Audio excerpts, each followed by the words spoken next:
ನಮಸ್ಕಾರ. ನೋಡ್ರಿ, ಎಲ್ಲ SSLC ವಿದ್ಯಾರ್ಥಿಗಳಿಗಾಗಿ ಮೊದಲನೇ ಚಾಪ್ಟರ್ ಒಂದು ರಿಯಲ್ ನಂಬರ್ಸ್ ಅಂತಂದ್ರೆ ಏನು, ವಾಸ್ತವ ಸಂಖ್ಯೆಗಳು. ವಾಸ್ತವ ಸಂಖ್ಯೆಗಳು ಈ ಪಾಠ ಕಲಿಬೇಕಾದ್ರ ನಮ್ಗೆ ಪ್ರೀವಿಯಸ್ ಆಗಿ ಏನೇನು ಗೊತ್ತಿರಬೇಕು, what are the points to some points we have to remember. What are those points? Key points to remember. ಈ ಪಾಠವನ್ನು ಅಭ್ಯಾಸ ಮಾಡೋದಕ್ಕಿಂತ ಮೊದಲು ನಾವೇನು ಮಾಡಬೇಕು, ಕೆಲವೊಂದು ವಿಷಯಗಳನ್ನು ತಿಳಿದುಕೊಳ್ಬೇಕು. ಆ ವಿಷಯಗಳು ಯಾವುವು? ಮೊದಲನೇದಾಗಿ ನಮ್ಗೆ ನಂಬರ್ಸ್ ಅವೆಲ್ಲ ಗೊತ್ತಿರ್ತಾವ, ಆದ್ರೆ ನಮಗೆ ಈ ಚಾಪ್ಟರ್ ಓದೋ ಸಲುವಾಗಿ ಏನು ಬೇಕು ಅದನ್ನು ಮಾತ್ರ ರಿಮೆಂಬರ್ ಮಾಡ್ಕೊಂಡು. ಮೊದಲನೇ ಪಾಯಿಂಟ್ ಯಾವುದು? Even numbers. ಈವನ್ ನಂಬರ್ಸ್ ನಮ್ಮ ಕನ್ನಡದಾಗ ಏನಂತ ಕರಿತೀವಿ? ಸಮ ಸಂಖ್ಯೆಗಳು. ನೋಡ್ರಿ, ಸಮ ಸಂಖ್ಯೆಗಳು ಅಂತಂದ್ರೆ ಈವನ್ ನಂಬರ್ಸ್ ಅಂತಂದ್ರೆ ಏನು? ಬಹಳಷ್ಟು ಒಂದು 2-3 ರೀತಿಯ ಡೆಫಿನೇಷನ್ ಅನ್ನ ಹೇಳ್ಬೋದು. ಯಾವ ರೀತಿ ಅಂತಂದ್ರೆ, ಮೊದಲನೇದಾಗಿ 2ರಿಂದ ಭಾಗ ಹೋಗುವ ಎಲ್ಲಾ ಸಂಖ್ಯೆಗಳನ್ನ ಸಮ ಸಂಖ್ಯೆಗಳು ಅಂತೇಳಿ ಕರಿತೀವಿ. ಇನ್ನು ಮತ್ತೇನಪ್ಪಾ ಅಂತಂದ್ರೆ, numbers which are divisible by 2 are called even numbers. ಈ ರೀತಿ ಆದ್ರೂ ಹೇಳ್ಬೋದು. ಅಥವಾ ಇನ್ನೊಂದು ರೀತಿ ಏನಪ್ಪಾ ಅಂದ್ರ, ಬಿಡಿ ಸ್ಥಾನದಲ್ಲಿ 0, 2, 4, 6, 8, ಇನ್ ಒನ್ಸ್ ಪ್ಲೇಸ್ 0, 2, 4, 6, 8. ಇವುಗಳಲ್ಲಿ ಯಾವುದಾದ್ರೂ ಒಂದು ಡಿಜಿಟ್ ಬಂದ್ರೆ ಅಂತಂದ್ರೆ ನಮಗೆ ಬಂದಿರತಕ್ಕಂಥ ಸಂಖ್ಯೆ, ಕೊಟ್ಟಿರ್ತಕ್ಕಂಥ ಸಂಖ್ಯೆ ಬಿಡಿ ಸ್ಥಾನದಲ್ಲಿ ಏನಿರಬೇಕು? ಬಿಡಿ ಸ್ಥಾನದಲ್ಲಿ. ಬಿಡಿ ಸ್ಥಾನ ಅಂದ್ರೆ ಗೊತ್ತಾಗ್ತದ? Once place. Once place. ಈ ಒನ್ಸ್ ಪ್ಲೇಸ್ನಾಗ ಏನಿರಬೇಕು? 0, 2, 4, 6, 8. ಈ 5 ಡಿಜಿಟ್ನಾಗ ಯಾವ್ದಾದ್ರು ಒಂದು ಡಿಜಿಟ್ ಬಿಡಿ ಸ್ಥಾನದಾಗ ಬಂತಂದ್ರ ಆ ಸಂಖ್ಯೆಯನ್ನ ಏನಂತ ಕರಿತೀವಿ ನಾವು? ಸಮ ಸಂಖ್ಯೆ ಅಂತೇಳಿ ಕರಿತೀವಿ. ಆ ನಂಬರ್ನ ಏನಂತ ಕರಿತೀವಿ? ಈವನ್ ನಂಬರ್ ಅಂತ ಕರಿತೀವಿ. ಆಯ್ತು, ನಮಗ ಸಿಂಪಲ್ ಆಗಿ ಏನಪ್ಪಾ ಅಂತಂದ್ರ ಬಿಡಿ ಸ್ಥಾನದಾಗ ಇವಾಗ ನೋಡ್ರಿ, ಎಕ್ಸಾಂಪಲ್, ದೊಡ್ಡ ನಂಬರ್ ಅದ. ಈ ನಂಬರಲ್ಲಿ ಬಿಡಿ ಸ್ಥಾನದಾಗ ಯಾವ ನಂಬರ್ ಅದ? 8 ಅದ. ಒನ್ಸ್ ಪ್ಲೇಸ್ ಅಲ್ಲಿ ಒನ್ಸ್, ಟೆನ್ಸ್, 100, 1000, 10,000. ಕನ್ನಡದಲ್ಲಿ ಓದುವಾಗ ಬಿಡಿ 10, 100, 1000, 10,000 ಅಂತ ಓದ್ತೀವಿ. ಬಿಡಿ ಸ್ಥಾನದಾಗ ಏನದ? 8 ಅದ. ಅಂದ್ರ ಇಲ್ಲಿ ಬರೆದಿರ್ತಕ್ಕಂಥ ಡಿಜಿಟ್ನಾಗ ಯಾವ್ದಾದ್ರು ಒಂದು ಡಿಜಿಟ್ ಯಾವುದು? ಅಲ್ಲಿ 8 ಅದ ಅಂತಂದ್ರೆ ಇಲ್ಲಿನೂ 8 ಬಂದದ. ಹಂಗಾದ್ರೆ ಇದು ಏನಾಯ್ತು? ಸಮ ಸಂಖ್ಯೆ ಆಯ್ತು. ನಾವು ಈ ರೀತಿ ಆದ್ರೆ ಅನ್ಕೋಬಹುದು. ಇಲ್ಲ ಅಂತಂದ್ರೆ ಎಲ್ಲರಿಗೆ 2 ಮಗ್ಗಿ ಬರ್ತಾ ಇರ್ತಾವ, 2 1 ಟೇಬಲ್ಸ್ ಬರ್ತಾ ಇರ್ತಾವ. ಲಾಸ್ಟ್ ಡಿಜಿಟ್ ಯಾವ ಅಂಕಿ, ಲಾಸ್ಟ್ ಡಿಜಿಟ್ 2 ಮಗ್ಗಿಯಾಗ ಬರ್ತಕ್ಕಂಥದ್ದಿತ್ತು ಅಂತಂದ್ರೆ ಅದು ಏನಾಗ್ತದ? ಸಮ ಸಂಖ್ಯೆ ಅನಿಸ್ಬೋದದ. ಹೌದಾ?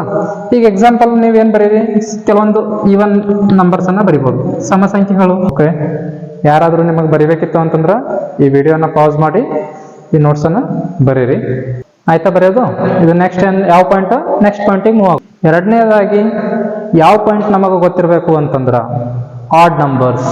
ನಮ್ಮ ಕನ್ನಡದಾಗ ಏನಂತ ಕರಿತೀವಿ? ಬೆಸ ಸಂಖ್ಯೆಗಳು ಅಂತ ಕರಿತೀವಿ. ಇದಕ್ಕೂ ಸಹ 2-3 ರೀತಿ ನಾವೇನ್ ಹೇಳ್ಬೋದು? ಡೆಫಿನೇಷನ್ ಅನ್ನ ಹೇಳ್ಬೋದು. ಮೊದಲನೇ ಡೆಫಿನೇಷನ್ ಏನು? ಯಾವ ಸಂಖ್ಯೆ 2ರಿಂದ ಭಾಗ ಹೋಗುವುದಿಲ್ಲವೋ ಆ ಸಂಖ್ಯೆಯನ್ನ ಏನಂತ ಕರಿತೀವಿ ನಾವು? ಬೆಸ ಸಂಖ್ಯೆ ಅಂತೇಳಿ ಕರಿತೀವಿ.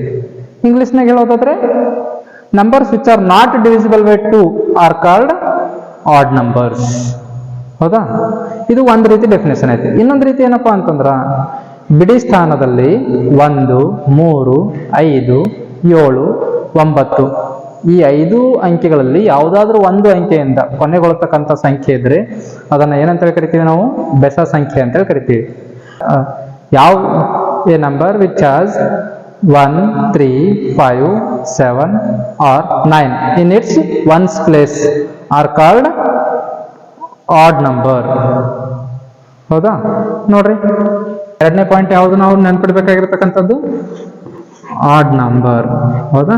ಆಡ್ ನಂಬರ್ಗೆ ಏನಂತ ಕರಿತೀವಿ? ಬೆಸ ಸಂಖ್ಯೆ. ಬೆಸ ಸಂಖ್ಯೆಗಳು ಗೊತ್ತಿರ್ಬೇಕು ನಮಗೆ. ಹೌದಾ? ಬೆಸ ಸಂಖ್ಯೆ ಗೊತ್ತಿರಬೇಕು. ಬೆಸ ಸಂಖ್ಯೆಗಳು ಅಂತಂದ್ರ ಬಿಡಿ ಸ್ಥಾನದಾಗ, ಬಿಡಿ ಸ್ಥಾನ ಅಥವಾ ಒನ್ಸ್ ಪ್ಲೇಸ್. ಒನ್ಸ್ ಪ್ಲೇಸ್ ಅಲ್ಲಿ ಯಾವ್ಯಾವ ಬರಬೇಕು ಡಿಜಿಟ್ಸ್? ನೋಡ್ರಿ, ಒನ್ಸ್ ಪ್ಲೇಸ್ ಅಲ್ಲಿ ಯಾವ್ಯಾವ ಡಿಜಿಟ್ಸ್ ಬರಬೇಕು? ಯಾವ್ಯಾವ ಅಂಕೆಗಳು ಬರಬೇಕು? 1 ಬಂದ್ರು ಸಹ ಬಿಡಿ ಬೆಸ ಸಂಖ್ಯೆ, 3 ಬಂತಂದ್ರು ಆಡ್ ನಂಬರ್, 5 ಬಂದ್ರು ಆಡ್ ನಂಬರ್, 7 ಬಂದ್ರು ಆಡ್ ನಂಬರ್, ಆರ್ 9 ಬಂದ್ರು ಸಹ ಏನಂತ ಕರಿತೀವಿ ನಾವು? ಅದನ್ನ ಬೆಸ ಸಂಖ್ಯೆ ಅಂತ ಕರಿತೀವಿ, ಆಡ್ ನಂಬರ್ ಅಂತ ಕರಿತೀವಿ. ಹೌದಾ? ಎಕ್ಸಾಂಪಲ್ ನೋಡ್ರಿ, ಈ ಒಂದು ನಂಬರ್ ಬರ್ದಿರ್ತೀನಿ ನಾನು, ಆಡ್ ನಂಬರ್. ನೋಡ್ರಿ, ಇಲ್ಲಿ ಬಿಡಿ ಸ್ಥಾನದಾಗ ಯಾವ ಅಂಕಿ ಬಂದದ? 9 ಅಂತಕ್ಕಂಥದ್ದು ಬಂದದ. ಹೌದಾ? ಹಂಗಾದ್ರೆ ಈ ಮಗ್ಗಿ ಈ ನಂಬರು 9 ಅಂತಕ್ಕಂಥದ್ದು 9 ಅಂತಕ್ಕಂಥದ್ದು 2 1 ಟೇಬಲ್ನಾಗ ಬರ್ತದೇನು? ಬರಲ್ಲ. ಹಂಗಾದ್ರೆ ಇದು ಏನಾಯ್ತು? ಆಡ್ ನಂಬರ್ ಆಯ್ತು. ಹೌದಾ? ನಾವು ಕೇವಲ ಏನ್ ಮಾಡ್ಬೇಕು? ಒಂದೇ ಪ್ಲೇಸ್ ನೋಡಿ ಸಹ ಏನ್ ಮಾಡ್ಬೋದು? ಅದು ಆಡ್ ನಂಬರ್ ಅದ ಅಥವಾ ಈವನ್ ನಂಬರ್ ಅದ ಅಂತೇಳಿ ಹೇಳ್ಬೋದು. ಲಾಸ್ಟ್ ಡಿಜಿಟ್ 2 1 ಟೇಬಲ್ನಾಗ ಬಂತು ಅಂದ್ರೆ ಏನನ್ಬೇಕು? ಈವನ್ ನಂಬರ್ ಅನ್ಬೇಕು. ಏನನ್ಬೇಕು? ಸಮ ಸಂಖ್ಯೆ ಅನ್ಬೇಕು.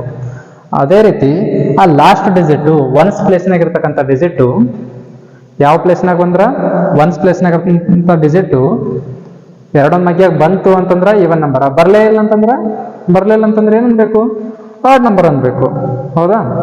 ಈ ಆಡ್ ನಂಬರ್ ಸಹ ಏನ್ ಮಾಡ್ರಿ, ನಿಮ್ಮ ನೋಟ್ಸ್ ಅಲ್ಲಿ 1 to 100 ಒಳಗಡೆ ಇರ್ತಕ್ಕಂಥ ಎಲ್ಲಾ ಆಡ್ ನಂಬರ್ಸ್ ಅನ್ನ ಬರೀರಿ. ಎಕ್ಸಾಂಪಲ್ ನೋಡ್ರಿ, 1 3 5 7 9 dash dash dash up to ನೋಡ್ರಿ 99 ತನಕ ಆದ್ರೂ ನೀವೇನ್ ಮಾಡ್ರಿ? ಬರೀರಿ ಒಂದ್ಸರಿ. ಯಾಕಂದ್ರೆ ಇದರ್ಲಿಂತ ನಿಮಗೂ ರೂಢಿ ಆಗ್ತದ ಮತ್ತು ಆಡ್ ನಂಬರ್ಸ್ ಯಾವ ಅಂತ ನಿಮಗೂ ನೆನಪಿರ್ತದ. ಓಕೆ. ಈಗ ಇದು ಪಾಯಿಂಟ್ಸ್ ಅನ್ನ ನೀವು ಬರೀತಿದ್ದೀರ ಅಂತಂದ್ರೆ ವಿಡಿಯೋ ಪಾಸ್ ಮಾಡಿ ಒಂದ್ಸರಿ ಬರೀರಿ. ಮೂರನೇ ಪಾಯಿಂಟ್ ಯಾವುದು? ಈ ಚಾಪ್ಟರ್ಗೆ ಸಂಬಂಧಪಟ್ಟಂಗ ನಮಗೆ ಗೊತ್ತಿರಬೇಕಾಗಿರ್ತಕ್ಕಂಥದ್ದು ಅಂತಂದ್ರ ಇದೇ ಬಹಳ ಮುಖ್ಯವಾಗಿರ್ತಕ್ಕಂಥ ಪಾಯಿಂಟ್. ಯಾವ್ದಂತಂದ್ರ ಪ್ರೈಮ್ ನಂಬರ್ಸ್. ಕನ್ನಡದಾಗ ಏನಂತ ಕರಿತೀವಿ? ಅವಿಭಾಜ್ಯ ಸಂಖ್ಯೆಗಳು. ಹೌದಾ? ಅವಿಭಾಜ್ಯ ಸಂಖ್ಯೆಗಳನ್ನು ಸಹ ನಾವು 2 ರೀತಿಯ ಡೆಫಿನೇಷನ್ ಅನ್ನ ಕೊಡ್ಬೋದು ಅದಕ್ಕೆ. ನೋಡ್ರಿ, ಮೊದಲು ಇದು ಮೂರನೇ ಪಾಯಿಂಟ್ ಯಾವ್ದಂತಂದ್ರ ಪ್ರೈಮ್ ನಂಬರ್ಸ್ ಅಂತ ಹೇಳಿ. ಥರ್ಡ್ ಪಾಯಿಂಟ್ ಯಾವುದು? Prime numbers. ಹೌದಾ? ಅವಿಭಾಜ್ಯ ಸಂಖ್ಯೆಗಳು. ಅವಿಭಾಜ್ಯ ಸಂಖ್ಯೆಗಳು ಅಂತ ಕನ್ನಡದಾಗ ಕರಿತೀವಿ. ಏನು ಪ್ರೈಮ್ ನಂಬರ್ಸ್ ಅಂತಂದ್ರ numbers which are divisible by 1 and itself only are called prime numbers ಅಂತೇಳಿ ಅನ್ಬೋದು. ಒಂದ್ ರೀತಿ ಡೆಫಿನೇಷನ್ ಅಂತಂದ್ರೆ ಏನು? ಯಾವ ಸಂಖ್ಯೆಯು 1ರಿಂದ ಅಥವಾ ಅದೇ ಸಂಖ್ಯೆಯಿಂದ ಭಾಗ ಹೋಗುತ್ತದೆಯೋ ಅದನ್ನ ಏನಂತ ಕರಿಬೇಕು? ಅವಿಭಾಜ್ಯ ಸಂಖ್ಯೆ ಎಂದು ಕರೆಯುತ್ತೇವೆ. ಹೌದಾ? ಈ ರೀತಿಯಾದ್ರೂ ಹೇಳ್ಬೋದು. ಅಥವಾ ಇನ್ನೊಂದು ರೀತಿ ಏನಂತ ಹೇಳ್ಬೋದು ನಾವು, ಯಾವ ಸಂಖ್ಯೆಗೆ ಕೇವಲ 2 ಅಪವರ್ತನಗಳನ್ನು ಹೊಂದಿರುತ್ತದೆಯೋ ಅದನ್ನ ಅವಿಭಾಜ್ಯ ಸಂಖ್ಯೆ ಎಂದು ಕರೆಯಬಹುದು. Number which has only 2 factors are called prime number ಅಂತ ಹೇಳ್ಬೋದು. ಹೌದಾ? ಅಂದ್ರ 2 ಅಪವರ್ತನಗಳು ಅಂತಂದ್ರೆ 2 ಸಂಖ್ಯೆಗಳಿಂದ ಭಾಗ ಹೋಗ್ಬೇಕು. ಒಂದರಿಂದ ಭಾಗ ಹೋಗ್ತದ, ಮತ್ತೆ ಇನ್ನೊಂದು ಯಾವ ಸಂಖ್ಯೆ ಅಂತಂದ್ರೆ ಅದೇ ಸಂಖ್ಯೆಲಿಂದ ಭಾಗ ಹೋಗ್ತದ. ಅದನ್ನ ಏನಂತ ಕರಿತೀವಿ? ಪ್ರೈಮ್ ನಂಬರ್ ಅಂತ ಕರಿತೀವಿ. ನೋಡ್ರಿ, ಫಾರ್ ಎಕ್ಸಾಂಪಲ್ ಇಲ್ಲಿ ಪ್ರೈಮ್ ನಂಬರ್ಸ್ ನಮಗೆ ಏನ್ ಮಾಡ್ಬೇಕು? ಕಂಪಲ್ಸರಿ ನಾವು 10th ಕ್ಲಾಸ್ದವ್ರಿಗೆ ಏನಪ್ಪಾ ಅಂತಂದ್ರೆ ನೀವು ಬೈಪಟ್ ಮಾಡ್ರಿ. ಎಲ್ಲಿ ತನಕ ಅಂತಂದ್ರೆ ಮಿನಿಮಮ್ ಆದ್ರೂ 1 to 100 ಒಳಗಡೆ ಇರ್ತಕ್ಕಂಥ ಎಲ್ಲಾ ಪ್ರೈಮ್ ನಂಬರ್ಸ್ ಅನ್ನು ನೀವೇನ್ ಮಾಡ್ಬೇಕು? ಬೈಪಟ್ ಮಾಡ್ಲೇಬೇಕು ಕಂಪಲ್ಸರಿ. ನಿಮ್ಗೆ ಗೊತ್ತಿಲ್ಲ ಅಂದ್ರೂ ಬೈಪಟ್ ಮಾಡ್ಬೇಕು. ಗೊತ್ತಿದ್ರೆ ಬಹಳ ಒಳ್ಳೇದು. ನೋಡ್ರಿ, ಯಾವ್ಯಾವ ಪ್ರೈಮ್ ನಂಬರ್ಸ್? 2 3 5 7 11 13 17 19 23 29 31 37 41 43 47 53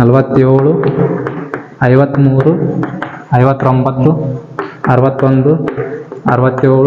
61 61 67 71 73 79 83 89 97. ನಿಮಗ ಇವು ನಂಬರ್ಸ್ ಗೊತ್ತಿದ್ದಿಲ್ಲ ಅಂತಂದ್ರ ಕಂಪಲ್ಸರಿ ಬರೀರಿ. ಇವು ಬಹಳಷ್ಟು ಇಂಪಾರ್ಟೆಂಟ್. ಇವು ನಂಬರ್ ಗೊತ್ತಿದ್ದಿಲ್ಲ ಅಂತಂದ್ರೆ ನಿಮಗ ಅವಿಭಾಜ್ಯ ಅಪವರ್ತನಗಳನ್ನ ಬಿಡಿಸಲಿಕ್ಕೆ ಸಾಧ್ಯ ಇಲ್ಲ. ಅದಕ್ಕಾಗಿ ಕಂಪಲ್ಸರಿ ಏನ್ ಮಾಡ್ರಿ? ಈ ನಂಬರ್ಸ್ ಗಳನ್ನ ಬರ್ಕೋರಿ ನಿಮ್ಮ ನೋಟ್ ಬುಕ್ ಅಲ್ಲಿ. ಇದು ಏನು ಮಿನಿಮಮ್ ಆಗಿ ಗೊತ್ತಿರ್ತಕ್ಕಂಥ ಅವಿಭಾಜ್ಯ ಸಂಖ್ಯೆಗಳು ನಮಗ. ಹೌದಾ? ಈಗ ನೋಡ್ರಿ, ಈ ಅವಿಭಾಜ್ಯ ಸಂಖ್ಯೆಗಳಲ್ಲಿ ಮತ್ತೆ ನಾವೇನ್ ಮಾಡ್ತೀವಿ ಅಂತಂದ್ರ ಕೆಲವೊಂದು ಪಾರ್ಟ್ಸ್ಗಳಾಗಿ ಮಾಡ್ತೀವಿ. ಮೊದಲೇನ್ ಮಾಡ್ರಿ? ಇಷ್ಟು ಬರೀರಿ. ಅವಳಿ ಅವಿಭಾಜ್ಯ ಸಂಖ್ಯೆಗಳು ಅಂತ ಕರಿತೀವಿ. ಹೌದಾ? ಅವಳಿ ಅವಿಭಾಜ್ಯ ಸಂಖ್ಯೆಗಳಂದ್ರೆ ಏನು? 2 ಕ್ರಮಾನುಗತ ಅಂತೇಳಿ ಆದ್ರೂ ಅನ್ಬೋದು, ಅಥವಾ ಯಾವುದೇ 2 ಅವಿಭಾಜ್ಯ ಸಂಖ್ಯೆಗಳ ವ್ಯತ್ಯಾಸ. The difference of any 2 prime numbers is 2 ಅಂತಂದ್ರೆ 2 ಅವಿಭಾಜ್ಯ ಸಂಖ್ಯೆಗಳ ವ್ಯತ್ಯಾಸ ಎಷ್ಟಾಗಿರಬೇಕು? 2 ಆಗಿರ್ಬೇಕು. ಅಂತ ಸಂಖ್ಯೆಗೆ ಏನಂತ ಕರಿತೀವಿ ನಾವು? ಅಂತ 2 ಸಂಖ್ಯೆಗಳನ್ನ ಅವಳಿ ಅವಿಭಾಜ್ಯ ಸಂಖ್ಯೆಗಳಂತ ಕರಿತೀವಿ. ಹೌದಾ? ಇವಾಗ ಫಾರ್ ಎಕ್ಸಾಂಪಲ್ ಯಾವುದು? 3 ಮತ್ತು 5 ಅಂತಕ್ಕಂಥ 2 ನಂಬರ್ ಅದಾವ. ಇದು ಒಂದು ಪ್ರೈಮ್ ಸಂಖ್ಯೆ ಮತ್ತ ಇದು ಒಂದು ಪ್ರೈಮ್ ಸಂಖ್ಯೆ. ಆದರೆ ಇದು ಎರಡರ ನಡುವಿನ ವ್ಯತ್ಯಾಸ ಎಷ್ಟು? 2. ಅದಕ್ಕಾಗಿ 3 ಮತ್ತು 5 ಎಂತ ಅವಿಭಾಜ್ಯ ಸಂಖ್ಯೆಗಳು? ಅವಳಿ ಅವಿಭಾಜ್ಯ ಸಂಖ್ಯೆಗಳು. ಹೌದಾ? ಈಗ ಈ ಪಾಠಕ್ಕೆ ಬೇಕಾಗಿರ್ತಕ್ಕಂಥದ್ದು ಇನ್ನೊಂದು ಕಾನ್ಸೆಪ್ಟ್ ಯಾವುದು ಅಂತಂದ್ರ ಸಹ ಅವಿಭಾಜ್ಯ ಸಂಖ್ಯೆಗಳು ಅಂತ ಕರಿತೀವಿ. ಯಾವುದು? ನಮ್ಮ ಇಂಗ್ಲಿಷ್ನಾಗ ಏನಂತ ಕರಿತೀವಿ? ಕೋ ಪ್ರೈಮ್ ನಂಬರ್ಸ್ ಅಂತ ಕರಿತೀವಿ. ಯಾವುದು? ಕೋ ಪ್ರೈಮ್ ನಂಬರ್ಸ್ ಅಥವಾ ಸಹ ಅವಿಭಾಜ್ಯ ಸಂಖ್ಯೆಗಳು. ಇಂಗ್ಲಿಷ್ನಾಗ ಇನ್ನೊಂದು ವರ್ಡ್ ಏನು ಯೂಸ್ ಮಾಡ್ಬೋದು ಅಂತಂದ್ರ ರಿಲೇಟಿವ್ಲಿ ಪ್ರೈಮ್ ನಂಬರ್ಸ್ ಅಂತ ಕರಿತೀವಿ ನಾವು. ಯಾವುದು? ರಿಲೇಟಿವ್ಲಿ ಪ್ರೈಮ್ ನಂಬರ್ಸ್ ಅಂತೇಳಿ. ಹೌದಾ? ಆದ್ರೆ ಇದು ಬಹಳ ಮುಖ್ಯ ನಮಗ. ಎಲ್ಲಿ? 3 ಮಾರ್ಕ್ಸ್ ಇಂದು ಸಾಧಿಸಿ ಅಂತೇಳಿ ಪ್ರೂವ್ ದಟ್ ಅಂತೇಳಿ ಬರ್ತದ. ಅವಾಗ ಏನ್ ಮಾಡ್ತೀನಿ? ಆ ರಿಲೇಟಿವ್ಲಿ ಪ್ರೈಮ್ ನಂಬರ್ ಅನ್ನ ಹೇಗೆ ಯೂಸ್ ಆಗ್ತದ ಅನ್ನೋದನ್ನ ಹೇಳ್ತೀನಿ. ಮೊದಲು ಏನ್ ಮಾಡೋದು ನಾವು? ರಿಲೇಟಿವ್ಲಿ ಪ್ರೈಮ್ ನಂಬರ್ ಅಂತಂದ್ರೆ ಏನು ಅನ್ನೋದು ತಿಳ್ಕೊಳ್ಳೋಣ. ಕೋ ಪ್ರೈಮ್ ನಂಬರ್ಸ್.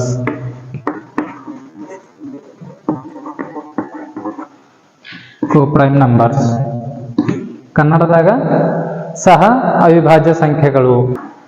ನೋಡ್ರಿ, ಸಹ ಅವಿಭಾಜ್ಯ ಸಂಖ್ಯೆಗಳು ಅಂತಂದಾಗ ಇಲ್ಲಿ ಯಾವುದೇ 2 ಸಂಖ್ಯೆಗಳು ಅವಿಭಾಜ್ಯ ಸಂಖ್ಯೆಗಳಾಗೇ ಇರಬೇಕು ಅಂತೇನು ರೂಲ್ಸ್ ಇಲ್ಲ. ಆದ್ರೆ ಏನ್ ರೂಲ್ಸ್ ಅದ ಅಂತಂದ್ರ ಯಾವುದೇ 2 ಸಂಖ್ಯೆಗಳ ಗ್ರೇಟೆಸ್ಟ್ ಕಾಮನ್ ಡಿವಿಜರ್ ಅಥವಾ ಹೈಯೆಸ್ಟ್ ಕಾಮನ್ ಫ್ಯಾಕ್ಟರ್ HCF ಅಂತ ಕರಿತೀವಿ. ಕನ್ನಡದಾಗ ಮಸ ಅಂತ ಕರಿತೀವಿ. ಮಸ ಅಂತಂದ್ರ ಮಹತ್ತಮ ಸಾಮಾನ್ಯ ಅಪವರ್ತನ. ಹೌದಾ? ಅಂದ್ರೆ ಏನು ನೋಡ್ರಿ, ಮಹತ್ತಮ ಸಾಮಾನ್ಯ ಅಪವರ್ತನ ಅಂತಂದ್ರ ಮಹತ್ತಮ ಸಾಮಾನ್ಯ ಅಪವರ್ತನ ಅಂತಂದ್ರ ಯಾವುದೇ 2 ಸಂಖ್ಯೆಗಳನ್ನ ಭಾಗಿಸತಕ್ಕಂತ ಅತಿ ದೊಡ್ಡ ಸಂಖ್ಯೆಯನ್ನ ಏನಂತ ಕರಿತೀವಿ? ಮಹತ್ತಮ ಸಾಮಾನ್ಯ ಅಪವರ್ತನ ಅಂತ ಕರಿತೀವಿ. ಮೋಸ ಹೇಳುವಾಗ ಇನ್ನೊಂದ್ಸರಿ ಇದ್ರ ಬಗ್ಗೆ ಡಿಟೇಲ್ ಆಗಿ ಹೇಳ್ತೀನಿ. ಆದ್ರ ಕೋ ಪ್ರೈಮ್ ನಂಬರ್ಸ್ ಅಂತಂದಾಗ ಅಥವಾ ಸಹ ಅವಿಭಾಜ್ಯ ಸಂಖ್ಯೆಗಳಂತಂದಾಗ ಆ 2 ಸಂಖ್ಯೆಗಳ ಸಾಮಾನ್ಯ ಅಪವರ್ತನ ಏನಾಗಿರ್ಬೇಕು? 1 ಆಗಿರ್ಬೇಕು. ಇಲ್ಲಿ ಬರೀತೀನಿ ನೋಡ್ರಿ, 2 ಸಂಖ್ಯೆಗಳ ಸಾಮಾನ್ಯ ಅಪವರ್ತನ ಏನಾಗಿರ್ಬೇಕು? 1 ಆಗಿರ್ಬೇಕು. ಆದ್ರ ಆ 2 ಸಂಖ್ಯೆಗಳು ಏನಾಗಿರ್ಬೇಕು ಅಂತ ಕಂಡೀಷನ್ ಇಲ್ಲ. 2 ಪ್ರೈಮ್ ನಂಬರ್ಸೇ ಆಗಿರ್ಬೇಕು, ಅವಿಭಾಜ್ಯ ಸಂಖ್ಯೆಗಳೇ ಆಗಿರ್ಬೇಕು ಅಂತೇನು ರೂಲ್ಸ್ ಇಲ್ಲ. ಇವಾಗ ನೋಡ್ರಿ, ನಾನು 2 ನಂಬರ್ ಬರಿತೀನಿ. ಯಾವುದು? 6 ಮತ್ತು 5 ಅಂತೇಳಿ. ಹೌದಾ? 6 ಮತ್ತು 5 ಈ 2 ಸಂಖ್ಯೆಗಳು ಯಾವ್ದ್ರಲಿಂದ ಭಾಗ ಹೋಗ್ತಾವ? 6 ನೋಡ್ರಿ, 1ರಿಂದ ಭಾಗ ಹೋಗ್ತದ, 2ರಿಂದ ಭಾಗ ಹೋಗ್ತದ, 3ರಿಂದ ಭಾಗ ಹೋಗ್ತದ, ಮತ್ತ 6ರಿಂದ ಭಾಗ ಹೋಗ್ತದ. ಹೌದಾ? 5 1ರಿಂದ ಭಾಗ ಹೋಗ್ತದ ಮತ್ತ 5ರಿಂದ ಭಾಗ ಹೋಗ್ತದ. ಇಲ್ಲಿ 6 ಅಂತಕ್ಕಂಥದ್ದು ನೋಡ್ರಿ ಅವಿಭಾಜ್ಯ ಸಂಖ್ಯೆ ಅಲ್ಲ, ಆದ್ರ 5 ಅವಿಭಾಜ್ಯ ಸಂಖ್ಯೆ ಅದ. ಆದ್ರೆ 2 ಕಾಮನ್ ಆಗಿ ಯಾವ ನಂಬರ್ಲಿಂದ ಭಾಗ ಹೋಗ್ಲತ್ತವ? 2 1 ಅಂತಕ್ಕಂಥ ಸಂಖ್ಯೆಲಿಂದ ಭಾಗ ಹೋಗ್ಲತ್ತವ. ಹಿಂಗ ಇದ್ರ ಸಾಮಾನ್ಯ ಅಪವರ್ತನ ಅಂತಂದ್ರ ಇದ್ರದ್ದು common factor, the common factor of any 2 numbers is 1, then they are called coprime numbers. ಹೌದಾ? ಅಂತಂದ್ರ ಯಾವ ನಂಬರ್ದು ಕಾಮನ್ ಫ್ಯಾಕ್ಟರ್ 1 ಆಗಿರ್ತದ ಅದನ್ನ ಏನಂತ ಕರಿತೀವಿ ನಾವು? ಕೋ ಪ್ರೈಮ್ ನಂಬರ್ಸ್ ಅಂತ ಕರಿತೀವಿ. ಹೌದಾ? ಇದು ಬಹಳ ಇಂಪಾರ್ಟೆಂಟ್ ನಮಗ.